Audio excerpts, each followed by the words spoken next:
The wait is over. KBC Iko Huduma Center. Starting with Nairobi, kupata huduma za KBC imekuwa rahisi. From digital guidance and signet services to booking of commercial adverts and documentaries. Visit our dedicated desks at Huduma Center GPO, Times Square, Makadara, Kibera, or Eastleigh. Tunakungoja hapo. Whether it's a casual announcement or a specialized media solution for your business, we are here to serve you. KBC at Huduma Centers, moving closer to you. Your station, your service. We are going to separate facts from myths. We will discuss the importance of early diagnosis and genotyping. We will also hear first-hand stories of resilience from people living with this condition. Bank on management. So this means, number one, taking the medication as Daktari has said, but also there are things you can do at home, such as our nutrition. We need to take a lot of foods high in iron phosphates. For example, mboga kienyeji.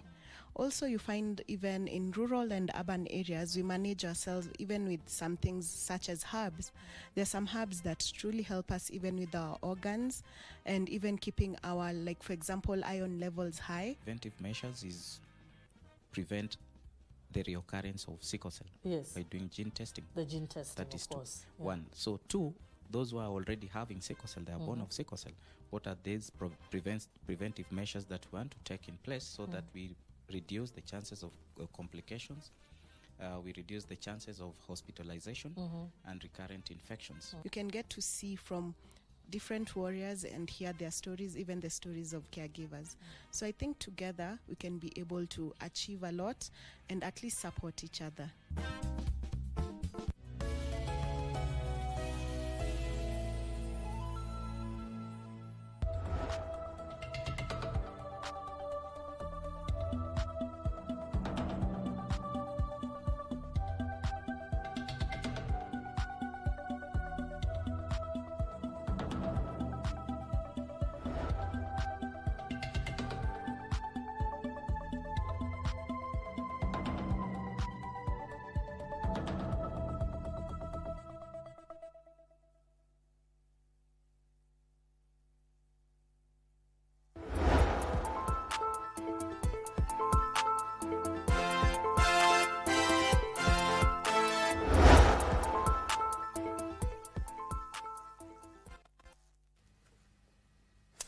Hello, and thank you for joining us for Lunchtime News on KBC Channel 1. We are live from the Broadcasting House in Kenya's capital, Nairobi.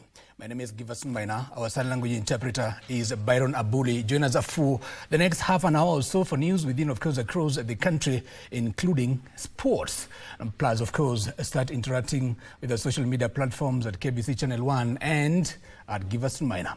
And now we begin with a sad note. Now, 8 people died on the spot in a horrific road accident at Murufara along the Mwea-Embu Highway in Kirinyaga County. The accident occurred after a tuk-tuk ferrying farm workers collided head-on with a speeding parcel truck. The farm workers were en route to Mwea irrigation scheme to plant rice where the accident occurred. Preliminary reports indicated the truck driver was attempting to avoid potholes when he rammed into the tuk-tuk. 3 people, including the driver of the parcel truck, sustained injuries and were rushed to Kirogoya Level 5 Hospital for treatment. Now, residents have renewed calls for the Ministry of Roads to fast-track rehabilitation of the Mwea-Embu Highway and install speed bumps at identified black spots to prevent a further loss of lives. Now, this incident brings to 15 the total number of people killed in road accidents in the country in the last 48 hours. On Thursday night, 7 people died following a road crash at Band Forest along the Eldoret-Nakuru Highway. Lori imeweza kugongana kichwa kwa kichwa na tuk-tuk ambayo ilikuwa imebeba zaidi ya watu 9 na wakaweza kuangamia wote. Inasemekana kwamba ilikuwa inajaribu kupotelea mashimo ambayo ilikatwa kwa barabara wakati barabara ilikuwa inafanyiwa ujenzi, na hapo tukaweza kupoteza zaidi ya watu ama ya mioyo 9. Hapa ndo kumekuwa na accident ya lori ya kampuni ya Fago na tuk-tuk yenye ilikuwa imebeba wamama wakienda kupanda mchere kutoka Kibebe. Kila wakati hapa kutoka hapa Mwea kwenda mpaka Kibebe kumekuwa na accident mingi sana. Leo tumetopoteza watu 9 na ni huzuni sana. Mashimo imejaa huku, bumps hakuna, watu jengea hata kama ni highway bana. Now, our condolences to the families of the affected. Now, away from that, head of public service, Henry Koskei, has implored students, teachers, parents, and the stakeholders to work together to sustain good results, progress, improve the learning environment, and nature discipline, among other disciplines.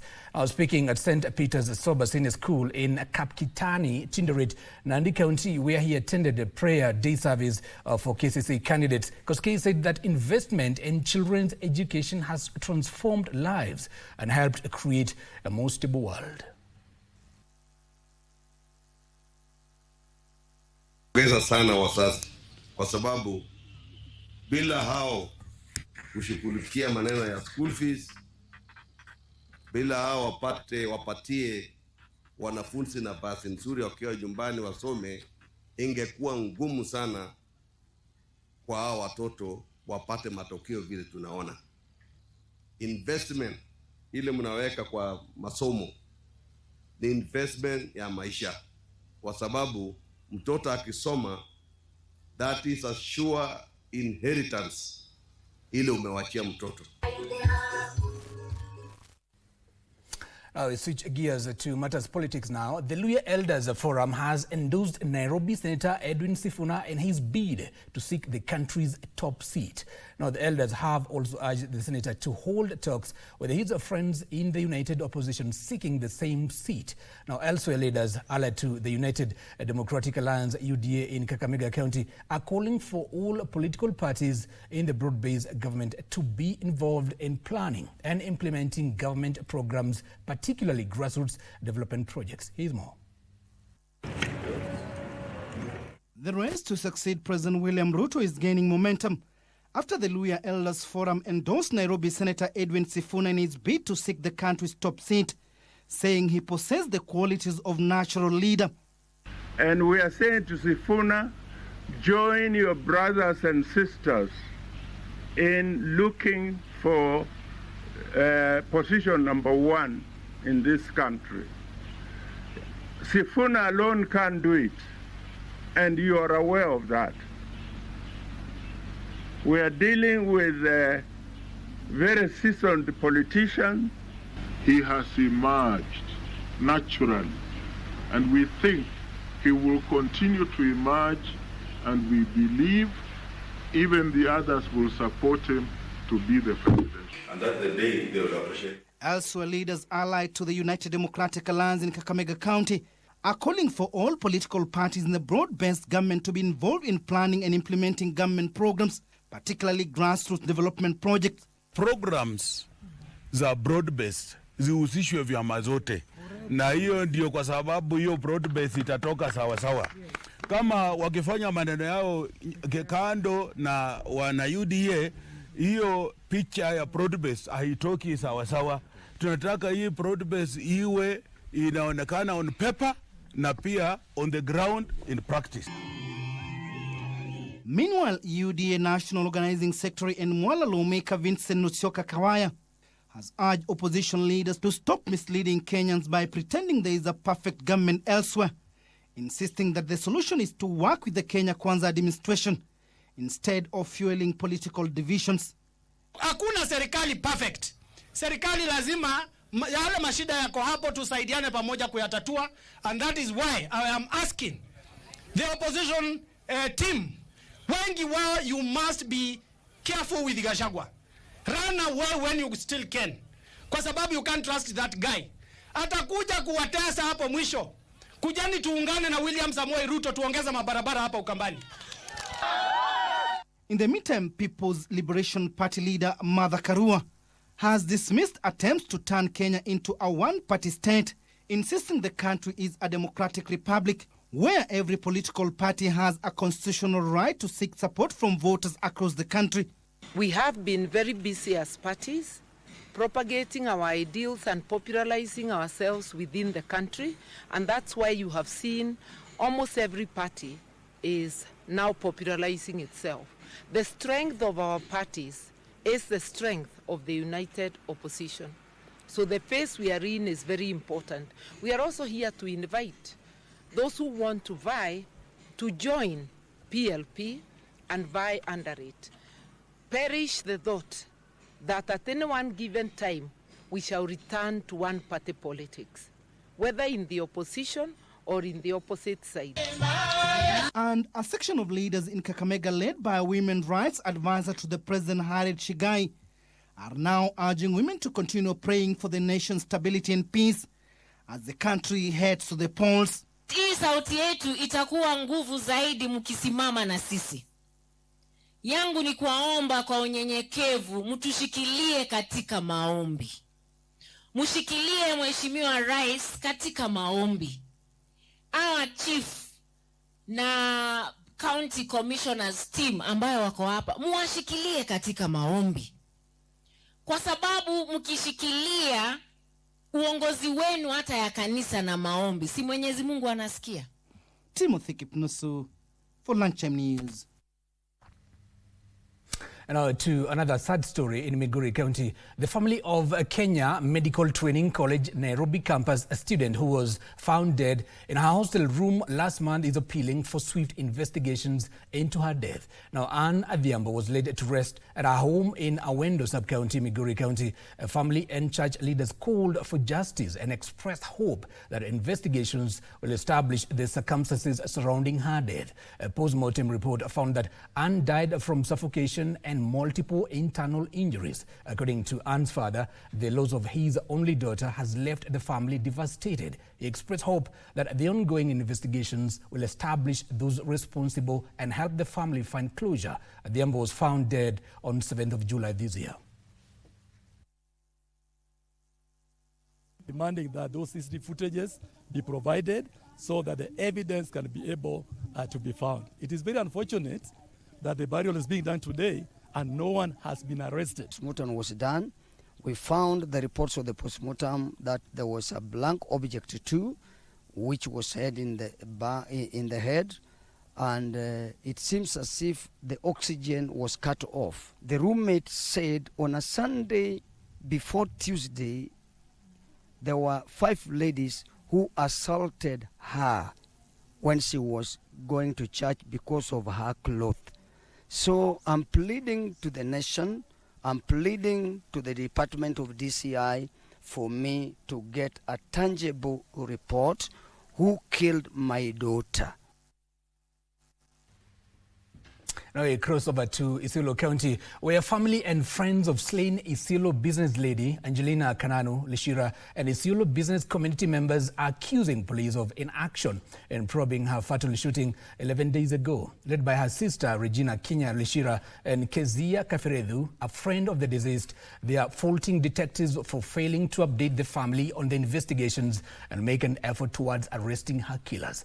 Now her family says the 52-year-old lady was shot dead by unknown gunmen on the evening of 20th July, shortly after closing her shop at the Isiolo Market Matatu terminus. Now, she was on a motorcycle heading home when the attackers struck. Her killing sparked a protest as irate traders barricaded roads in Isiolo town to express their outrage over increased insecurity and demand justice.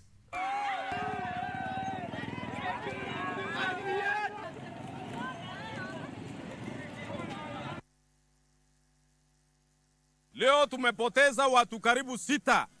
Nao watu 6 wote wanauliwa na bunduki. Ukweli urongo? Ukweli. Mtu wa mwisho kuuliwa ni Kananu, mwanabiashara hapa katika kaunti ya Isiolo. Na aliuliwa na bunduki. Na aliundiwa saa 1. Ni kwa nini leo ni siku ya 11 na watu wa security hawajatupatia haki sisi kama wanabiashara wa kaunti ya Isiolo? Tuko na maswali mingi kwa sababu ya insecurities ambayo inaendelea katika kaunti ya Isiolo. Je, ni nani anauza bunduki katika mji wa kaunti ya Isiolo? Je, ni nani duka yenye inauza bunduki, silaha haramu ya kuangaisha wakaaji wa kaunti ya Isiolo?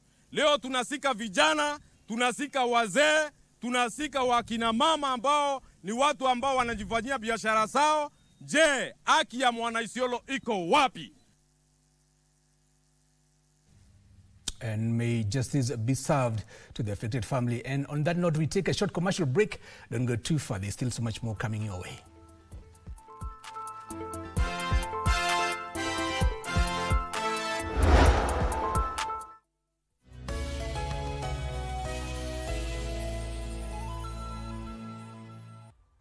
Get ready for a captivating continental football extravaganza.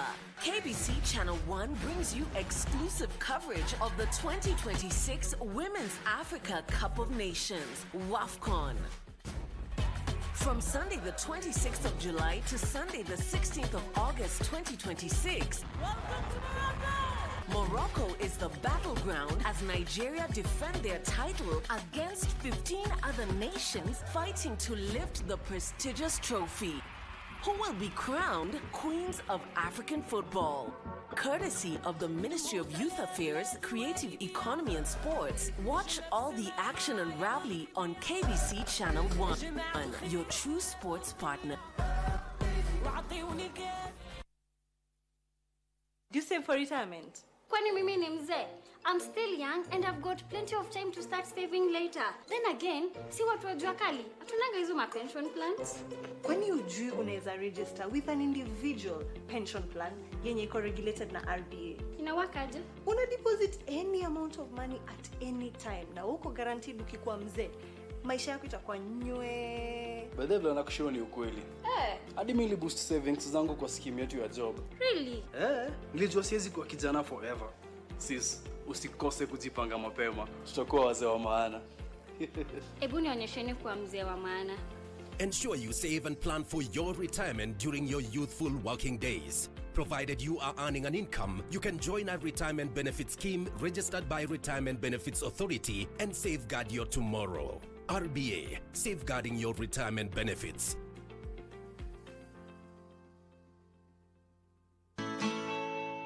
We're talking about autism, Down syndrome, ADHD, learning disabilities, cerebral palsy. So these are disabilities that most of the time don't look obvious. On this week's episode, we are reminding communities that neurodiversity is not a deficit to be fixed, but rather a unique perspective to be understood, celebrated, and embraced. Our medics need to be more understanding, more empathetic, more bold, because some of the times when I see the delivery of our diagnostics, you feel that I should have been handled better, I should have been told sooner. One of the things that you really want as a parent is your child independence. So you might take it for granted, like every child is able to dress themselves, but a child with autism, those are some of the challenges that they face. Join us on Able Differently this Saturday at 4 p.m. only on KBC Channel 1. Huh? Is it true? She's really a girl?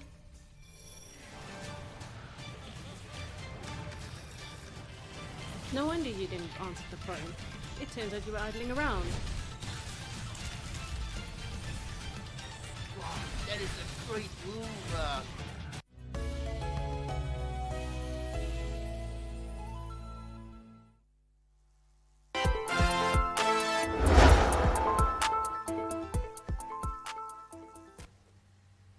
And now, welcome back. You're watching KBC Channel 1. And now let's take you to Mombasa County, where Kenya's permanent representative to the United Nations Environment Programme, UNEP, Mama Ida Odinga, has commended Mombasa County's investment in early childhood education. Now, speaking during the opening of a new early childhood development education facility at Maganda in Jomvu constituency, Mama Ida said that the institution fulfills a vision that began a year ago when the late Raila Odinga laid its foundation stone. Now, she praised the Mombasa County government for turning the vision into a functioning school. Mama Ida challenged those in leadership to invest in a memorable legacy, saying that a true leadership is measured by delivering lasting institutions that benefit communities.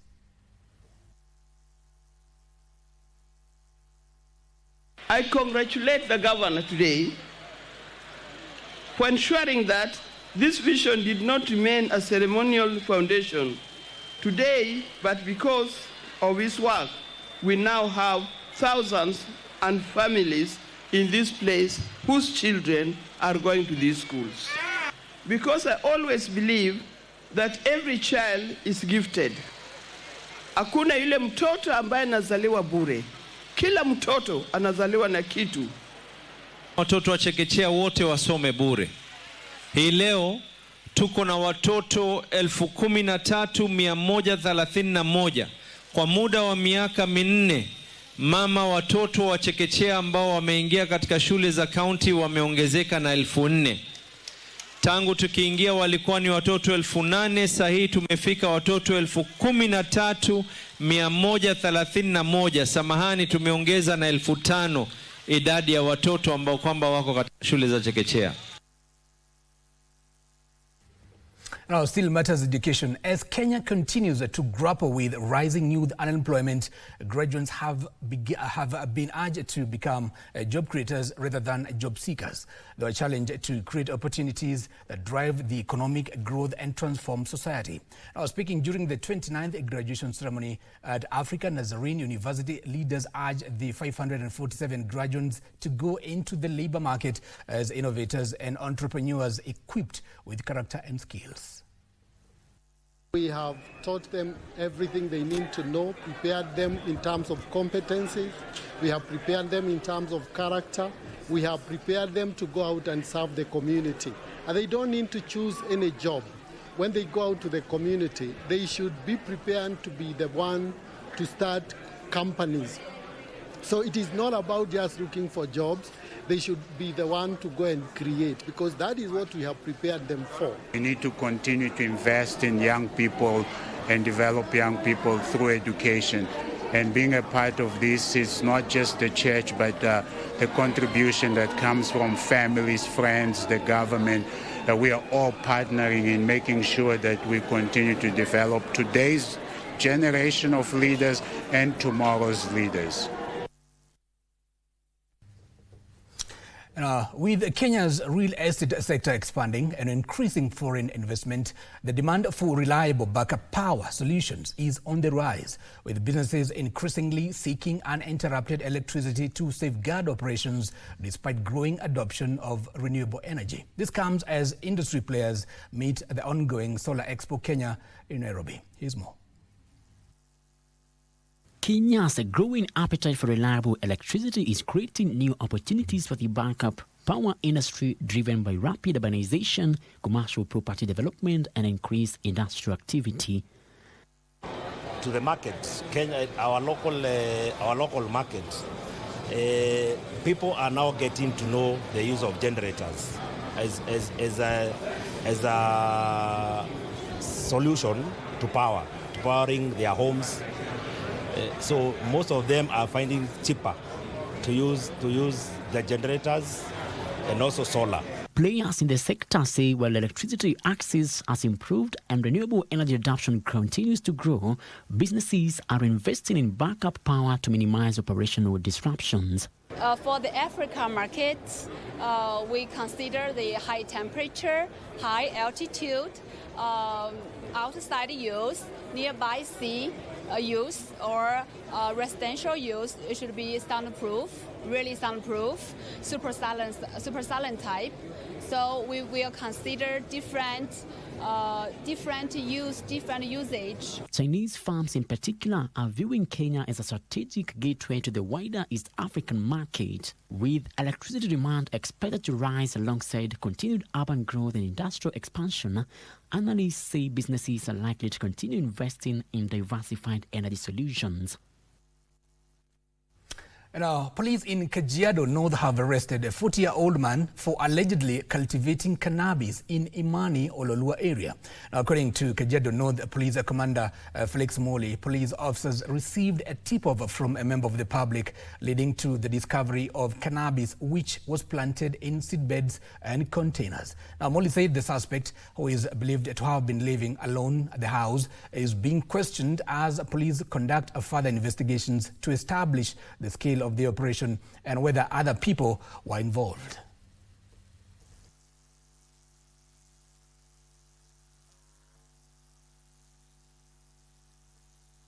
tungependa kuwashukuru wananchi ambao wametupatia habari na tuendelee kuwa encourage wazidi kushirikiana na sisi ili tuweze kuangamiza uhalifu katika hii area, na ni watahadharishe wale ambao wanahusika katika uhalifu.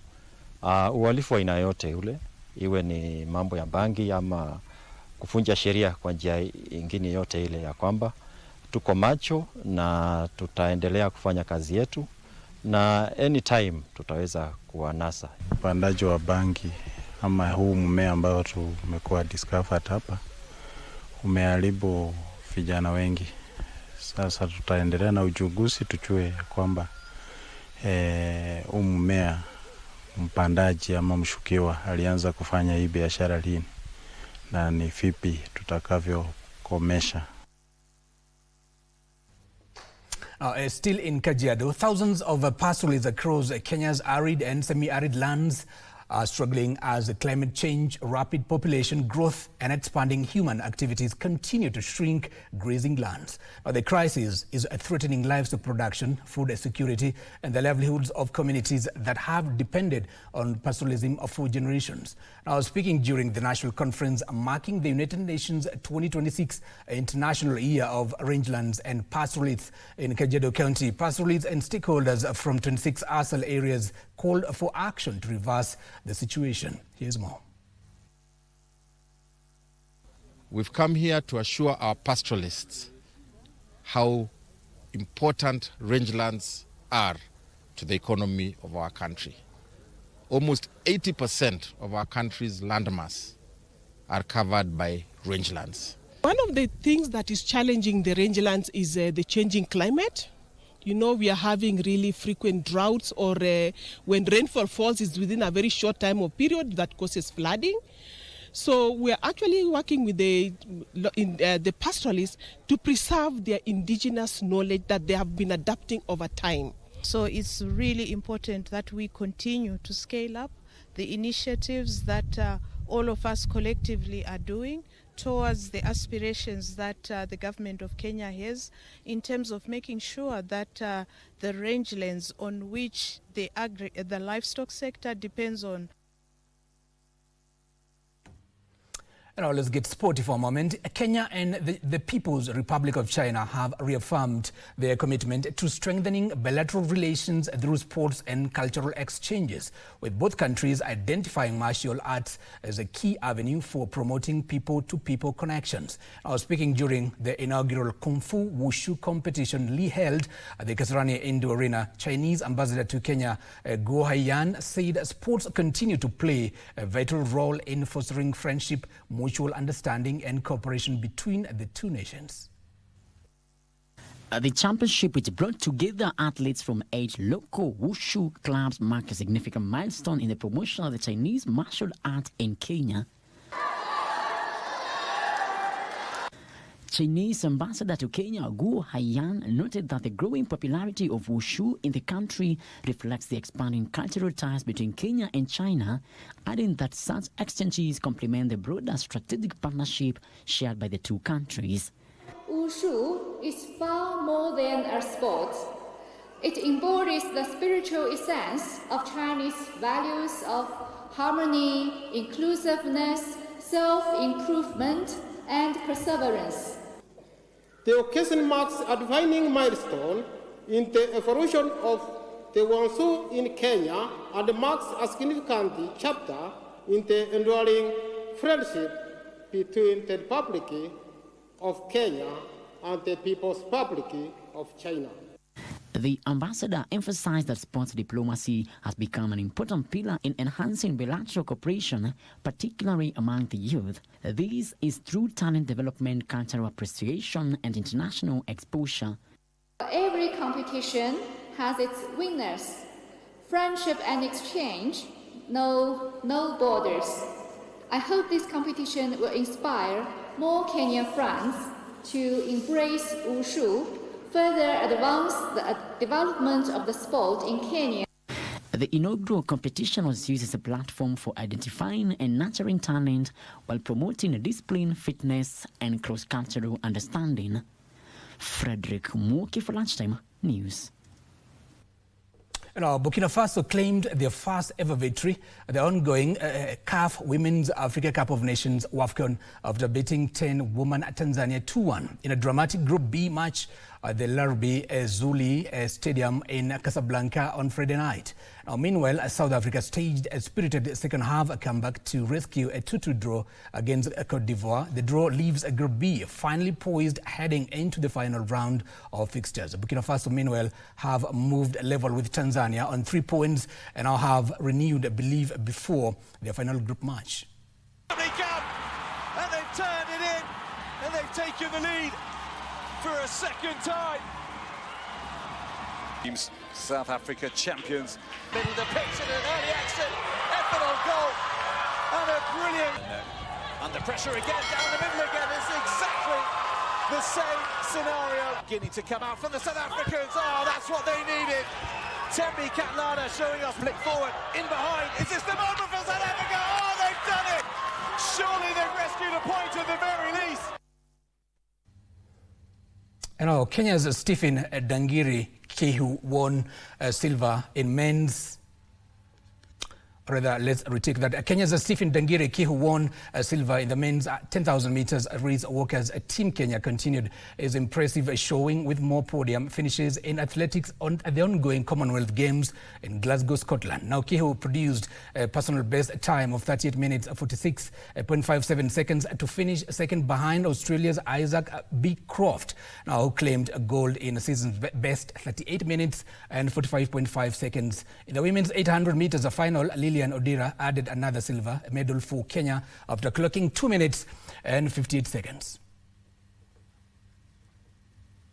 I'm told that's where we end our lunchtime news here on KBC Channel 1 from the Broadcasting House. My name is Giverson. Our sign language interpreter is Baron Abule. But I'm reminded that today is Girlfriend's Day. Now, happy Girlfriend's Day to all women and ladies across the country. See you and bye-bye.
Wiki hii kwenye Mkulima tunafanya kilimo biashara cha kuku wa nyama. Aina ya kuku wa nyama kuna aina 4 ambazo ninazifahamu. Ya kwanza ninajua kuna ile ambayo inaitwa Cob 500. Hiyo ndio ninafuga saa hii. Kwa hii huyu kuku unapoitazama ni mfupi lakini inajenga nyama kwenye kifua.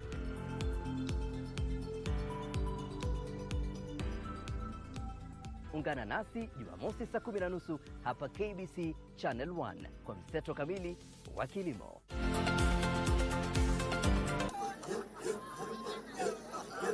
Kajiado Entasuba. Ni habari njema kwa wakazi wa Kajiado. Burdan tunayo. Nosim FM sasa inavuma kupitia masafa yetu mapya ya 105.7. Kitabautwa County Olkejuado. Pata uhondo na burdan kemkem kwa lugha unayoienzi ya Kimaa. Ukiwa na Manga, Rongai, Mashuru, Kitengela, Ilbisil, Kiserian, Ngong au hata Isinya, stesheni ya Nosim FM inakupakulia mambo yote kupitia 105.7. Ni mwamko mpya na Nosim FM 105.7 Kajiado County. Nosim FM Osimlino.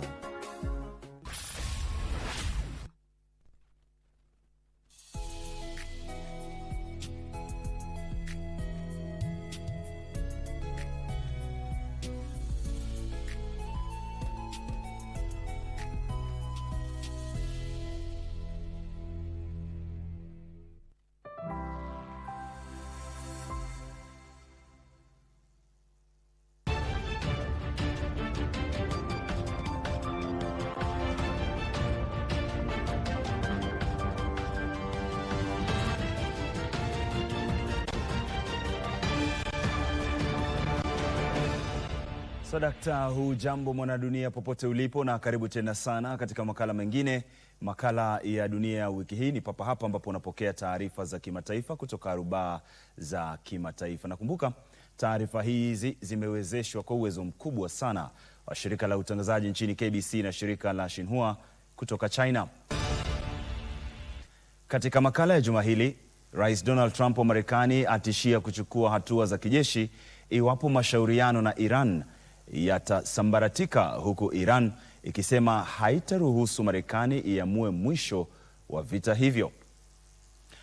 Shirika la WHO lasema litaunga mkono juhudi za bara Afrika za kuimarisha mifumo ya afya. Huku ulimwengu unapojiandaa kwa siku ya walinzi wa wanyamapori, tutakuarifu kuhusu shughuli za kitengo cha walinzi wanawake pekee nchini Kenya. Ni baadhi tu ya taarifa ambazo nimekuandalia mchana wa leo. Twende sawa hadi tamati kwa taarifa hizi na nyingine lukuki. Karibu.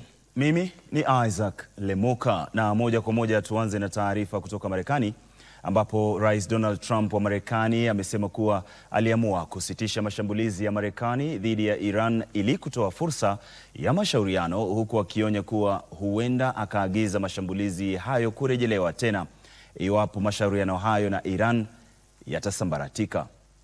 We're having good talks, so we'll see what happens. I think there's a good chance that something could happen, and if it does, good. If it doesn't, we go back to doing what we were doing 2 days ago. Katibu mkuu wa Umoja wa Mataifa Antonio Guterres ametoa wito wa kuondolewa mara moja kwa vikwazo vyote vilivyosalia dhidi ya Syria na usaidizi wa kimataifa kwa juhudi za nchi hiyo za kujijenga upya. Guterres aliyasema hayo kwenye mkutano na wanahabari jijini Damascus alipokamilisha ziara ya siku 2 nchini Syria. Guterres alihimiza jamii ya kimataifa kuunga mkono ufufuzi wa Syria kwa kuwekeza katika miundo msingi, elimu, huduma za afya na riziki, huku ikiimarisha juhudi za kuhakikisha wakimbizi wanarejea salama kwa hiari na kwa hadhi. Vilevile alikariri kwamba Umoja wa Mataifa uko tayari kuisaidia Syria kuafikia mpito kabambe wa kisiasa, ikiwemo haki ya mpito, maridhiano ya kitaifa, marekebisho ya kikatiba na maandalizi ya uchaguzi huru na wa haki. Alisema kuwa baada ya kushauriana na serikali ya nchi hiyo, ni bayana kwamba juhudi zaidi za ufufuzi zinafaa kutekelezwa, hasa mpango wa kuunganisha tena watu, wakimbizi na wale waliopoteza makazi nchini humo kwenye maeneo wanakorejea. Kwenye ziara hiyo ya kwanza ya katibu mkuu wa Umoja wa Mataifa nchini Syria tangu mwaka 2009, Guterres alikutana na kiongozi wa muda nchini humo Ahmad al-Sharaa, mkuu wa mashauri ya nchi za kigeni Asad al-Shaibani na maafisa wengine wakuu, na pia wawakilishi wa mashirika ya kijamii, makundi ya vijana na wanawake wa jamii mbalimbali nchini humo. Kwa upande wake, al-Shaibani alitaja ziara hiyo kuwa awamu mpya katika uhusiano wa Syria na Umoja wa Mataifa. Kadhalika alisema kuwa raia milioni 3.5 wa Syria wamerejea nchini humo. Na dunia wiki hii, jina langu ni Millicent Kubai. Huko Jordan, naibu waziri mkuu wa Jordan aliyepia waziri wa mashauri ya nchi za kigeni Ayman Safadi na katibu mkuu wa Umoja wa Mataifa Antonio Guterres walikutana jijini Amman kuhusiana na hali inayojiri katika kanda hiyo, kwa mujibu wa taarifa ya Wizara ya Mashauri ya Nchi za Kigeni ya Jordan. Pande hizo zilikariri umuhimu wa kudumisha mkataba wa kusitisha vita baina ya Marekani na Iran, kurejelea mashauriano ili kushughulikia vyanzo vikuu vya taharuki na kuhakikisha uhuru wa usafiri kwenye mapito ya baharini ya Hormuz, kulingana na taarifa hiyo. Na kuhusiana na hali kwenye maeneo yanayokaliwa na Wapalestina, Safadi alihimiza utekelezaji wa mpango wa mkataba wa kusitisha vita wa Gaza, kuondolewa kwa vikwazo vya Israel kuhusu kuwasilishwa kwa misaada ya kibinadamu na juhudi zaidi ya kimataifa za kusitisha shughuli za Israel kwenye ukingo wa magharibi mwa mto Jordan, kwa mujibu wa taarifa hiyo. Vilevile, pande hizo mbili zilitoa wito wa kuendelezwa kwa usaidizi wa kimataifa kwa shirika la Umoja wa Mataifa kuhusu utoaji misaada kwa Wapalestina maarufu UNRWA, na kuhakikisha jukumu lake la kuwasilisha huduma muhimu kwa wakimbizi wa Kipalestina, kwa mujibu wa taarifa hiyo. Vilevile walijadili uhusiano unaozidi kuimarika baina ya Jordan na Umoja wa Mataifa na kuahidi kuendeleza ushirikishi ili kuimarisha amani na udhabiti katika kanda hiyo. Nikiripotia Dunia Wiki Hii kwenye runinga ya KBC Channel 1, jina langu ni Odalo Freda Ouma. Shirika la Afya Duniani WHO limeahidi kuunga mkono juhudi za bara Afrika za kuimarisha mifumo ya afya huku changamoto za kiafya zikiongezeka barani Afrika. Akizungumza katika kikao maalum cha 25 cha Baraza la Muungano wa Afrika kilichoandaliwa jijini Accra, Ghana, mkurugenzi mkuu wa WHO Tedros Adhanom alisema kuwa ni muhimu kutumia ujuzi ulioko wa kisayansi kujenga mifumo ya afya iliyowalinda wale wanaokabiliwa na hatari zaidi na kuhakikisha uwajibikaji wa pamoja. Tedros alisema kuwa kutibu magonjwa pekee hakutoshi, akihimiza nchi kushughulikia vyanzo vikuu vya changamoto za kiafya ikiwemo mizozo, umaskini, elimu duni, maji yasiyo salama na ukosefu wa usawa wa kijinsia. Alisema kuwa viongozi wa Afrika wanafaa kuhakikisha nia ya kisiasa na uwekezaji ili kufikia hatua hiyo. Kadhalika alizungumzia athari za mizozo kwa utoaji huduma za kiafya, akitaja chamko la Ebola katika jimbo la Ituri kwenye Jamhuri ya Demokrasia ya Kongo ambako mapigano yanaendelea yalitatiza juhudi za kuwatafuta wale wanaotangamana na wagonjwa, huku wahudumu wa afya wakilazimika kuziacha jamii zilizoathirika. Winnie Banyima ambaye ni mkurugenzi mkuu wa mpango wa pamoja wa Umoja wa Afrika kuhusu virusi vya HIV na ugonjwa wa ukimwi, akimwakilisha katibu mkuu Umoja wa Mataifa huo, alisema kuwa azimio la kisiasa la mwaka huu la umoja huo kuhusu kukomesha ugonjwa wa ukimwi kufikia mwaka 2030 linatoa fursa ya kuhakikisha juhudi za kukomesha ugonjwa huo na kuimarisha maandalizi ya kukabiliana na majanga katika nyakati za baadaye. Alisema kuwa kushughulikia ukosefu wa usawa, hasa mapengo katika ufadhili endelevu, ni muhimu katika kukomesha janga la ukimwi. Wakati huo Rais John Dramani Mahama wa Ghana akizungumza kwenye kikao hicho, aliwahimiza viongozi wa Kiafrika watumie mbinu za kimabadiliko kushughulikia changamoto nyingi za kiafya barani humo. Alisema kuwa thuluthi mbili ya yamkini watu milioni 40 walio na virusi vya HIV kote duniani wanaishi barani, akisema kuwa licha ya hayo, vifo vinavyohusiana na ugonjwa wa ukimwi vimepungua kwa takriban 3/4 barani humo. Kikao hicho maalum kiliwajumuisha marais na wakuu wa serikali wa Kiafrika, mawaziri wa afya, wataalam, waratibu sera na washirika wa kimaendeleo kuendeleza ajenda ya bara hili kuhusu afya kwa kuangazia kukomesha magonjwa ukimwi na kifua kikuu kufikia mwaka 2030, huku wakiimarisha juhudi za kujiandaa kukabiliana na majanga katika nyakati za baadaye. Nikiripotia Dunia Wiki Hii, mimi ni Nancy Mweo. Turejee barani Afrika. Yamkini raia 132 zaidi wa Ghana wanaotoroka mashambulizi dhidi ya wageni nchini Afrika ya Kusini walirejea nchini mwao juma hili kama sehemu ya mpango wa serikali wa kuwarejesha raia 1000 kwa mujibu wa waziri wa mashauri ya nchi za kigeni Samuel Okudzeto Ablakwa kwenye mkutano na wanahabari. Ablakwa alisema kuwa wanashirikiana kwa karibu na maafisa nchini Afrika Kusini ili kuhakikisha kwamba raia wa Ghana wanaondolewa kwa njia salama na yenye hadhi. Kulingana na waziri huyo, serikali pia imepokea mwili wa raia mmoja wa nchi hiyo aliaga dunia wakati wa mashambulizi ya hivi majuzi dhidi ya wageni, huku ikishauriana na maafisa wa Afrika Kusini ili kufanikisha kurejeshwa kwa mwili wa raia wa pili wa nchi hiyo. Alisema kuwa serikali ya Ghana imewasilisha ombi rasmi kwa mwenyekiti wa Tume ya Muungano wa Afrika kujumuisha mashambulizi hayo dhidi ya raia wa Kiafrika nchini Afrika Kusini kwenye ajenda ya muungano huo kama swala la dharura.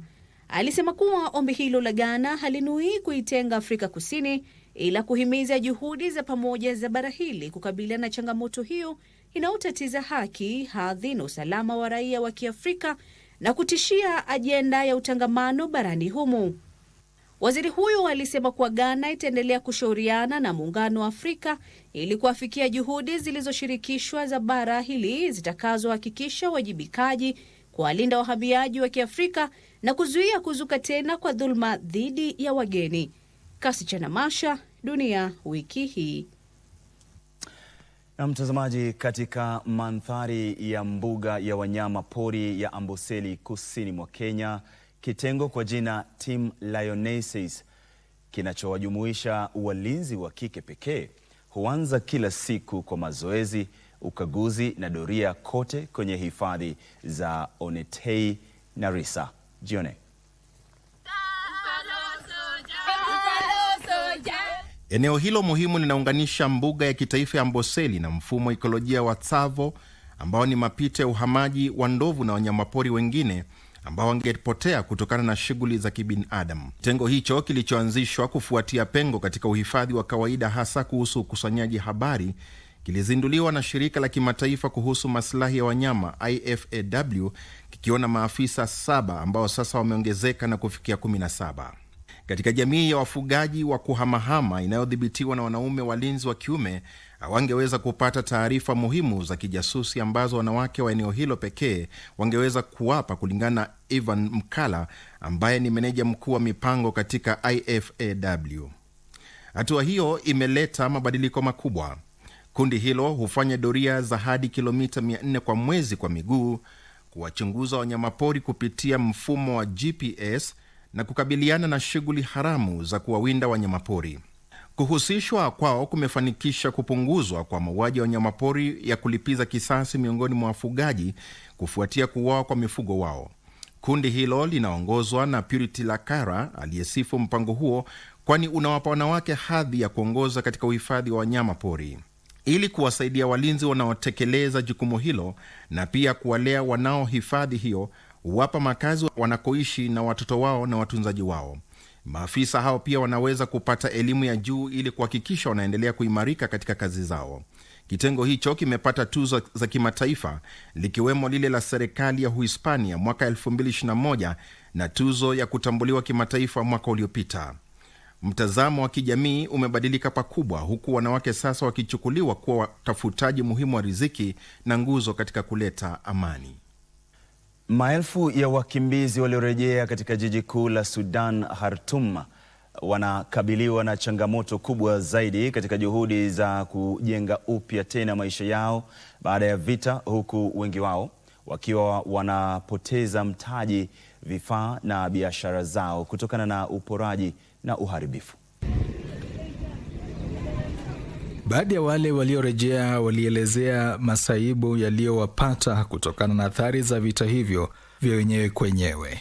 Mohamed Omer Tahir ana duka dogo la bidhaa huko Al-Ingaz katika eneo la kusini mwa Khartoum. Baada ya kuishi Port Sudan, alitorokea kwa takriban miongo miwili.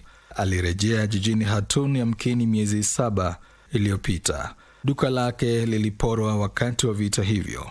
Kabla ya mzozo huo, duka hilo lilikuwa likiwahudumia zaidi ya wateja 200 kwa siku. Sasa Tahira anasema kuwa linawahudumia takriban wateja 10 pekee.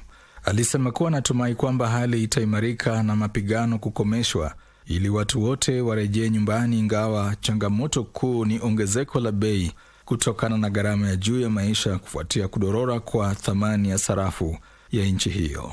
Naye Ibrahim Abdullah anayefanya kazi kwenye gereji iliyoanzishwa katika uwanja wa nyumba moja iliyoharibiwa, anasema kabla ya vita hivyo gereji hiyo iliwaajiri wafanyikazi kadhaa na kukarabati magari kadhaa kila siku. Alisema kuwa mapato yao yamepungua kwani idadi kubwa ya watu hawajarejea, huku bei ya vipuri ikiwa ghali mno. Changamoto zinazowakumba Tahir na Abdullah zinaakisi masaibu yanayowakabili maelfu ya watu wanaorejea humo. Kulingana na shirika la kimataifa kuhusu uhamiaji, yamkini watu milioni 4.44 walikuwa wamerejea nchini Sudan kufikia mapema mwezi Juni, huku wengine zaidi ya milioni 2.1 wakirejea kwenye jimbo la Khartoum pekee. Nikiripotia Dunia Wiki Hii, mimi ni John Madanji. Kwa taarifa hiyo, Dunia Wiki Hii inakwenda kwenye mapumziko mafupi. Wewe usiende mbali, manake nikirejea bado ninazo taarifa kutoka rubaa za kimataifa.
are going to separate facts from myths.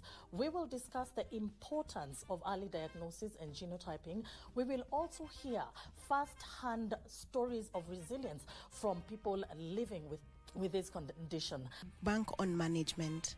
So this means, number one, taking the medication as Daktari has said, but also there are things you can do at home, such as our nutrition. We need to take a lot of foods high in iron phosphates. For example, mboga kienyeji. Also, you find even in rural and urban areas, we manage ourselves even with some things such as herbs. There are some herbs that truly help us even with our organs and even keeping our, like for example, iron levels high. Preventive measures is prevent the reoccurrence of sickle cell by doing gene testing. The gene testing, that is of course. Two. One. So two, those who are already having sickle cell, they are born of sickle cell. What are these preventive measures that we want to take in place so that we reduce the chances of complications, we reduce the chances of hospitalization and recurrent infections. You can get to see from different warriors and hear their stories, even the stories of caregivers. So I think together we can be able to achieve a lot and at least support each other.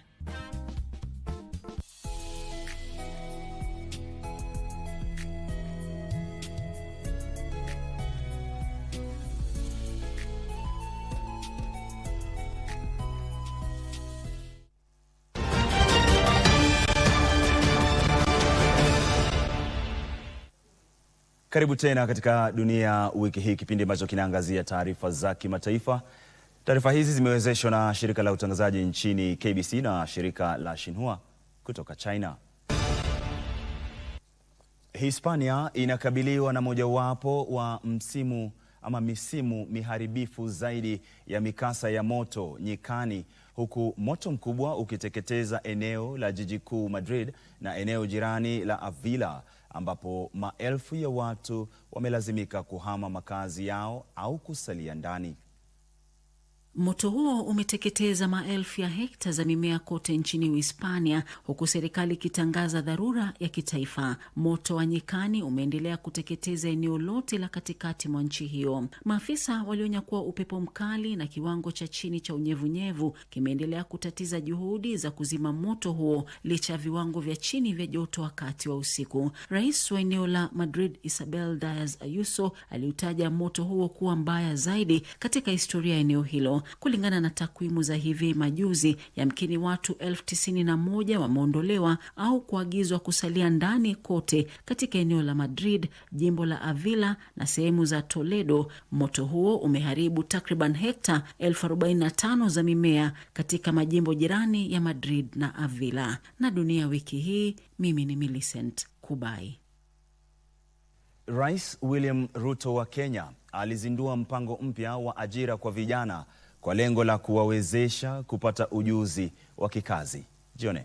Excellency in 3 and 2. Mpango huo kwa jina Next Generation au nextgen.ke ni mpango wa pamoja wa serikali ya Kenya, shirika la mpango wa Umoja wa Mataifa kuhusu maendeleo UNDP na washirika wengine. Mwanzoni utawasaidia vijana 30,000 kwa mazoezi ya kikazi na mafunzo kupitia sekta ya kibinafsi. Kwenye mpango huo, vijana 15,000 waliofuzu watapata mazoezi ya kazi huku wakipokea marupurupu, nao wengine 15,000 wakishiriki katika mafunzo kuhusu biashara, ufahamu wa kifedha na ujuzi wa kikazi. Serikali ya Kenya imetoa takriban dola milioni 15.5 za Kimarekani kwa mpango huo mwaka huu, huku kukiwa na mipango ya kuhakikisha unafikia vijana 100,000 katika kipindi cha miaka 3 ijayo. Nikiripotia Dunia Wiki Hii kwenye runinga ya KBC Channel 1, jina langu ni Odalo Freda Ouma.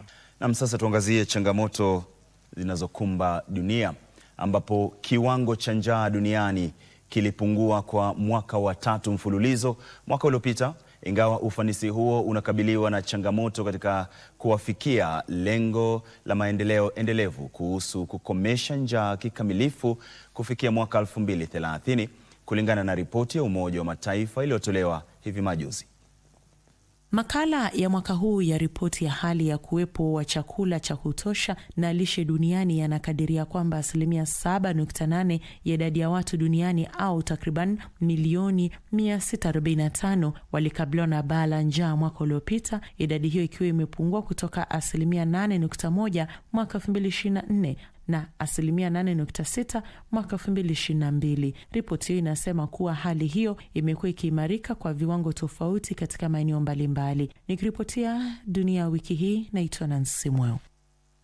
Na viongozi wa Kiafrika wameibua wasiwasi kuhusiana na kuzuka tena kwa mzozo katika eneo la Mashariki ya Kati, ambapo wanasema unazidisha mzozo mkubwa wa kiuchumi na kiusalama barani Afrika kutokana na misukosuko ya kawi, kuvurugwa kwa shughuli za uwasilishaji bidhaa na ongezeko kubwa la bei. Haya yalisemwa wakati wa kikao cha 49 cha Baraza Kuu la Muungano wa Afrika jijini Addis Ababa, Ethiopia. Akizungumza kwenye hafla hiyo, Mahmoud Ali Yusuf ambaye ni mwenyekiti wa tume ya AU alisema kwa bara hili linaathirika zaidi kutokana na mzozo katika eneo la Mashariki ya Kati, huku nchi kadhaa barani humu zikiathirika kutokana na gharama ya juu ya maisha kufuatia ongezeko la bei za kawi. Alisema kuwa mzozo huo huenda ukaendelea kwa miezi kadhaa, kuambatana na tathmini ya tume ya Umoja wa Mataifa kuhusu uchumi barani Afrika UNECA na shirika la mpango wa Umoja wa Mataifa kuhusu maendeleo UNDP. Clever Gatete ambaye ni katibu mkuu wa UNECA alisema kuwa hali duniani imeendelea kutotabirika kutokana na ongezeko la bei za kawi, chakula na mbolea kufuatia mzozo huo.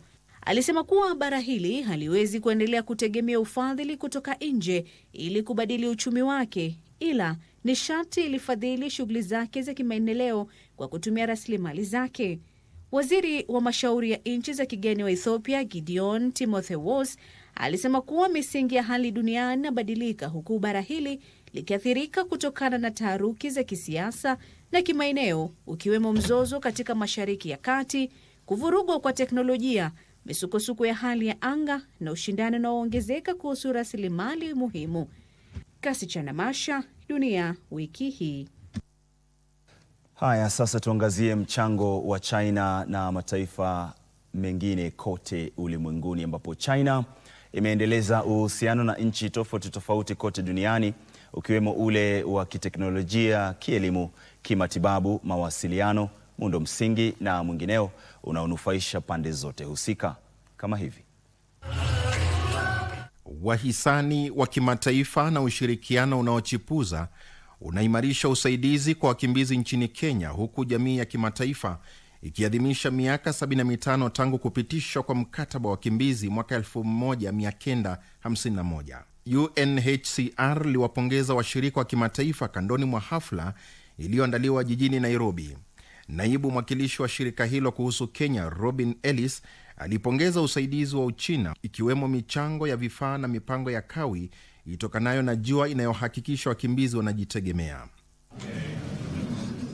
Kwingineko, ubalozi wa China nchini Zimbabwe uliandaa dhifa ya kuadhimisha miaka 99 tangu kuanzisha kwa jeshi la People's Liberation Army PLA nchini China.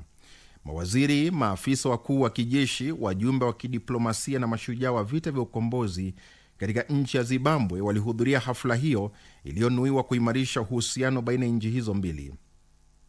Akizungumza kwenye hafla hiyo, Wang Zhenyu ambaye ni mkuu wa ulinzi katika ubalozi wa Uchina alizungumzia azma ya PLA ya kuimarisha mpango wa usalama duniani, akisema kuwa katika kipindi cha miaka 36 iliyopita jeshi la Uchina limewapeleka zaidi ya maafisa 50,000 kwenye shughuli za uhifadhi amani za Umoja wa Mataifa.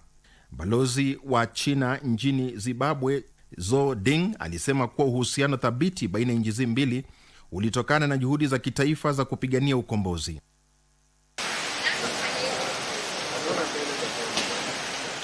Wakati huo huo, bidhaa za Kichina zikiwemo zile za kawi ya jua, zile za kielektroniki, mashini na teknolojia ibuka zinaendelea kupata umaarufu katika soko la Kenya. Kwenye makala ya 11 ya maonyesho ya kibiashara yaliyoandaliwa humu nchini, waliohudhuria walipata fursa ya kujionea aina mbalimbali za ubunifu wa kiteknolojia wa Kichina. Kwingineko, sherehe ya kukabidhi mradi wa ushirikiano katika kupunguza viwango vya umaskini uliotekelezwa na kampuni ya Kichina ya Guangxi kwa serikali ya Laos iliandaliwa katika jiji kuu Vientiane. Wawakilishi wa pande zote mbili walitia saini cheti cha ukabidhi na mkataba wa kudumu wa usimamizi wa mradi huo. Wakati huo huo, kampuni ya Kichina ya uchimbaji madini ya Sino Metals Leach nchini Zambia ilisaidia kujenga shule ya sekondari ya Minsenga ili kuwawezesha wanafunzi kupata elimu bila kusafiri masafa marefu. Wakati huo huo, makamu wa rais wa Uganda Jessica Alupo alipongeza eneo la kiviwanda la ushirikiano wa kilimo baina ya Uchina na Uganda, akisema ni kichocheo muhimu cha mabadiliko ya kilimo nchini humo kupitia utayarishaji bidhaa za kilimo. Alupo alipongeza mpango huo wa shirika la FAO na Uchina na Uganda, akisema kuwa umewezesha nchi hiyo kutayarisha bidhaa za kilimo ili kuziuza nje.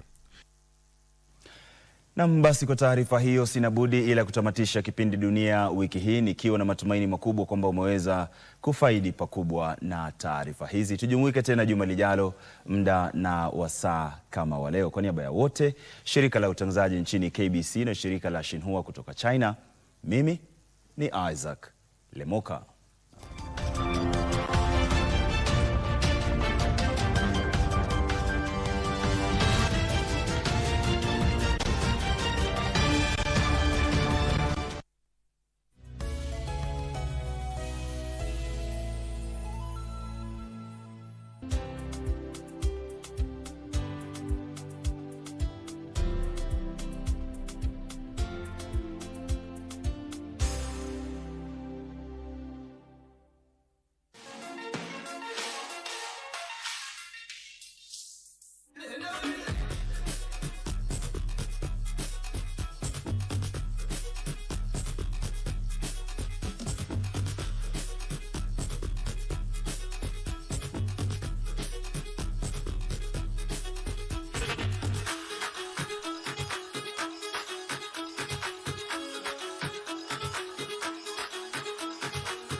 We are going to separate facts from myths.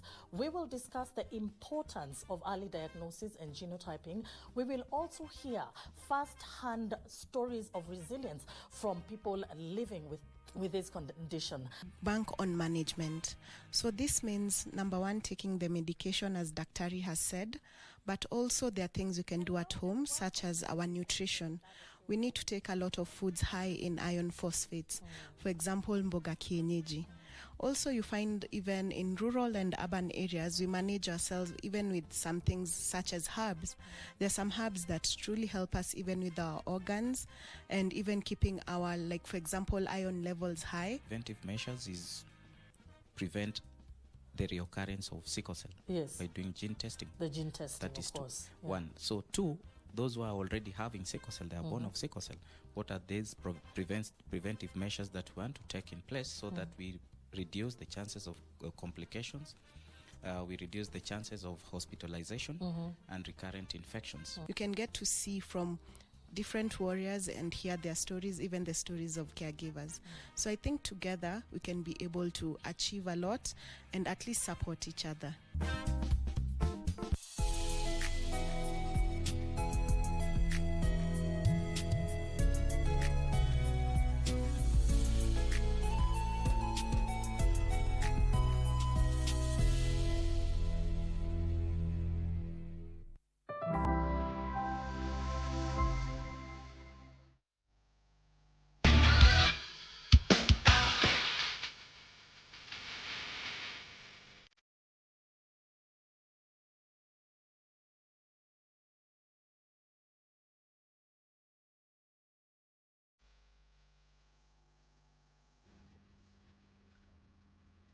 A very good afternoon, wherever you're joining us from. This is KBC Channel 1, your true sports partner. Another Saturday, and of course, ready to take you through what's making headlines from a sporting point of view. A lot has been happening through the week, and as we look at everything, it promises to be another interesting week coming up ahead. It's been a week full of sporting action, both locally and across the borders. A lot to talk about. Good afternoon and welcome. My name is Amfa Pidi, and of course, after a very, very long, night of football with the WAFCON, where we had a lot of action brought to you live on KBC Channel 1. It was South Africa battling to a 2-2 draw against Ivory Coast, as Burkina Faso beat Tanzania by 2-1. The previous night, Kenya's Harambe's Starlets, were not lucky as they went down 1-0 to Senegal. A lot to play for in their last game against Algeria. Further afield, Gor Mahia in the Kagame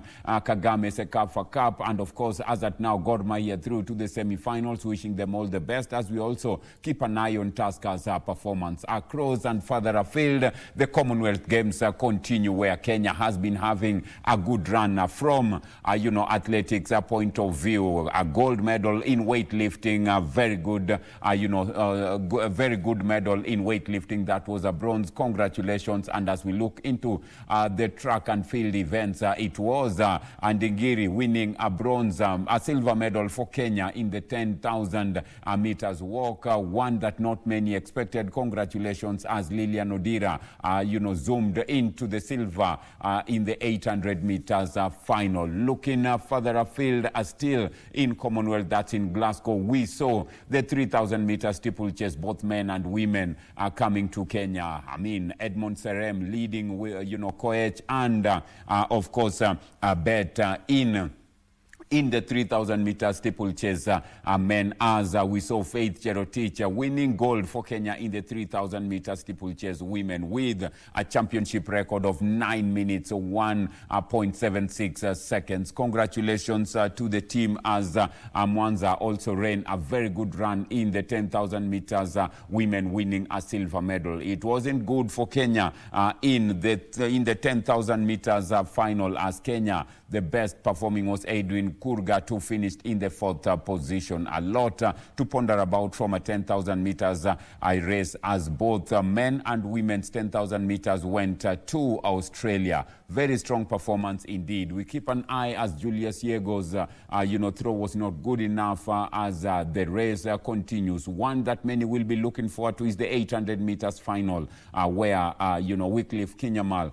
is going for a treble. Remember, he's won back-to-back gold medals in the Commonwealth Games, and so far he looks the man to beat in the 800 meters final. Wishing him and the rest of the Kenyan contingent still in action all the best. The 3x3 basketball teams, not a good hunting ground, but lessons picked, and we'll be inviting the teams when they come back into the country for insights on what could have happened, the learnings that they picked from Glasgow in terms of improving them. As we also continue watching what's making headlines in the Prince Lou Rugby 7th Circuit. That was last weekend. KCB ran up victors. And as we talk about the Prince Lou, we have already the Dallas Sevens in Kisumu action at the Mambo Leo Showground ongoing. And we'll be keeping an eye, letting you know who is doing what as at what time in the 7th Circuit. As we do the same, the volleyball circuit continues. And from a volleyball point of view, it was KCB and Kenya Pipeline winning the Kenya Cup. And as that continues, the Malkia Strikers already in camp as they gear up in preparations for the African Cup of Nations. That will be happening later on in the month here in Nairobi. The Malkia Strikers hoping that they can become and continue the Queens of Africa. We go into the score segment, where we'll be giving you highlights of how events unfolded. When we come back, we'll go into matters discussion. But as we keep an eye on what's happening in Glasgow, we'll also let you know more from a WAFCON point of view, where a lot of action is lined up later on in the evening in Group C, where KBC Channel 1 will be bringing you live action of what's been making headlines. For now, let's enjoy the score to just get highlights of how events unfolded last week as we gear up for the score this week. Remember, it's all happening on KBC Channel 1, your true sports partner. The score is up next, and enjoy. Don't go away. We're just starting on the inch this afternoon. As usual, is the score. Do enjoy.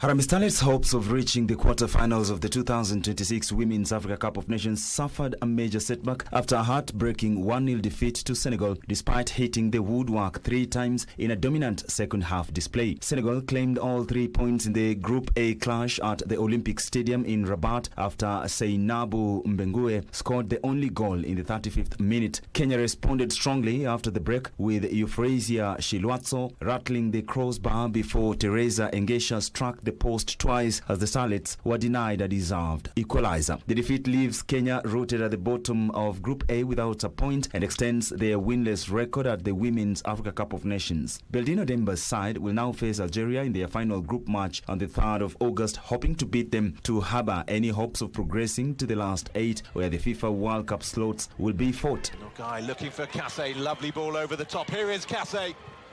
Unselfishly plays it square. Can Senegal open the scoring? Oh, yes, they can. And how? Brilliantly worked. So unselfish as well. Seinabu Mbengue has Senegal's first goal of its entire 2026 WAFCON campaign. World 3,000 meters steeplechase champion Faith Cherotich delivered gold for Kenya at the 2026 Commonwealth Games after winning the women's 3,000 meters steeplechase in a game's time record of 9 minutes and 01.76 seconds in Glasgow, Scotland. The 22-year-old produced a composed performance before pulling away after the final water jump to break the previous game's record. Great Britain's Ellis Tonham claimed silver, while Uganda's Peruth Chemutai settled for bronze. Reynold Cheriot failed to finish his semi-final after an unfortunate mishap. Elsewhere, it was a disappointing evening for Kenya's sprint star Ferdinand Omanyala, as his hopes of reclaiming the Commonwealth Games men's 100 meters title came to an end at the semi-final stage in Glasgow. The former defending champion finished 6th in his semi-final in a time of 10.19 seconds, missing out on a place in the final. Nigeria's Kainsola Ajayi won the race in 9.94 seconds ahead of Wales' Jeremiah Azu, who clocked 10 seconds. Kenya also missed out on the medals in the men's 10,000 meters, with former Commonwealth Games silver medalist Daniel Simiyu Ebenyo finishing 6th in 27 minutes 56.35 seconds, while 2023 World Cross Country Junior Champion Ishmael Kipkurui placed 10th in 28 minutes 04.66 seconds. Australia's Key Robinson claimed the gold medal. Sir. Pretty even start from Omanyala and Ajayi. Perhaps Ajayi just getting the better of the athletes around him. The defending champion is faltering here. What a run from Kainsola Ajayi. And I think it was perhaps Jeremiah Azu in the red of Wales in second place. The clock unofficially stopping in the stadium at 9:93. Being nudged up to 9:94 at the moment, but that from Kainsola Ajayi, it was cool and calm. He wasn't the fastest out of the blocks, he was plenty fast enough. And Jeremiah Azu, that'll be a season's best for him. It's around about 10 seconds. And unfortunately, the defending champion, Ferdinand Omanyala, he looked good for 20, 30 meters or so. And then he just went the wrong direction, just went backwards.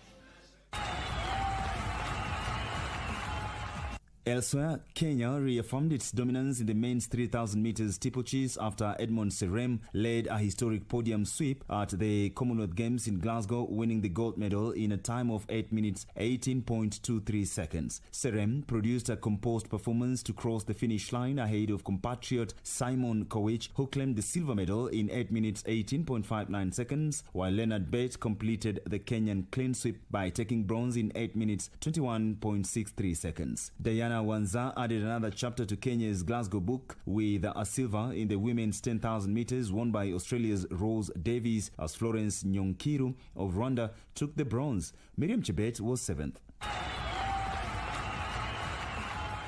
Meanwhile, 20-year-old weightlifter Joshua Amunga Mboya claimed a bronze for the country while competing in the men's 60 kg category. Amunga produced an impressive performance to win bronze with a combined lift of 260 kg, made up of 115 kg in the snatch and 145 kg in the clean and jerk. The bronze medal marked Kenya's first medal of the Games, with Amunga finishing ahead of Sri Lanka's SDSA's Wiriduwagle, who placed 4th with a total of 200 244 kg. Malaysia's Mohamed Anik Kasdan won the gold medal after setting a new Commonwealth Games record with a total lift of 273 kg, while India's Rishikanta Singh settled for silver.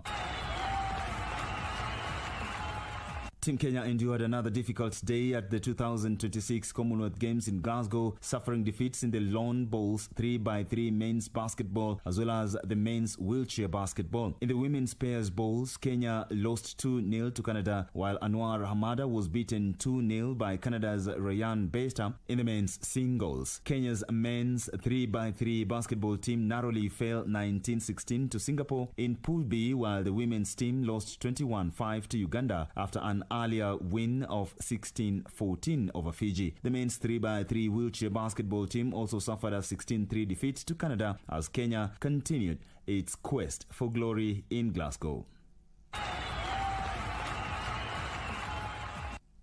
Reigning African Under-18 champion Emmanuel Lemiso will be teaming up with Africa Under-20 silver medalist Nicholas Kitum in their quest to retain the 3,000 meters steeplechase title at the World Athletics Under-20 Championships last won by Edmond Serem in 2024. Lemiso aims to replicate his fine form in track and cross-country this season as he steps onto the global stage. Kitum, who is also a student at Kaliet Secondary School in Kericho, has expressed confidence ahead of the global championship. The 21st World Athletics Under-20 Championship will be staged between the 5th and 9th of August in Oregon, USA. Lemotit Athletics Club duo Faith Cherotich Rono and Mercy Chepngeno Mageso face a challenging task at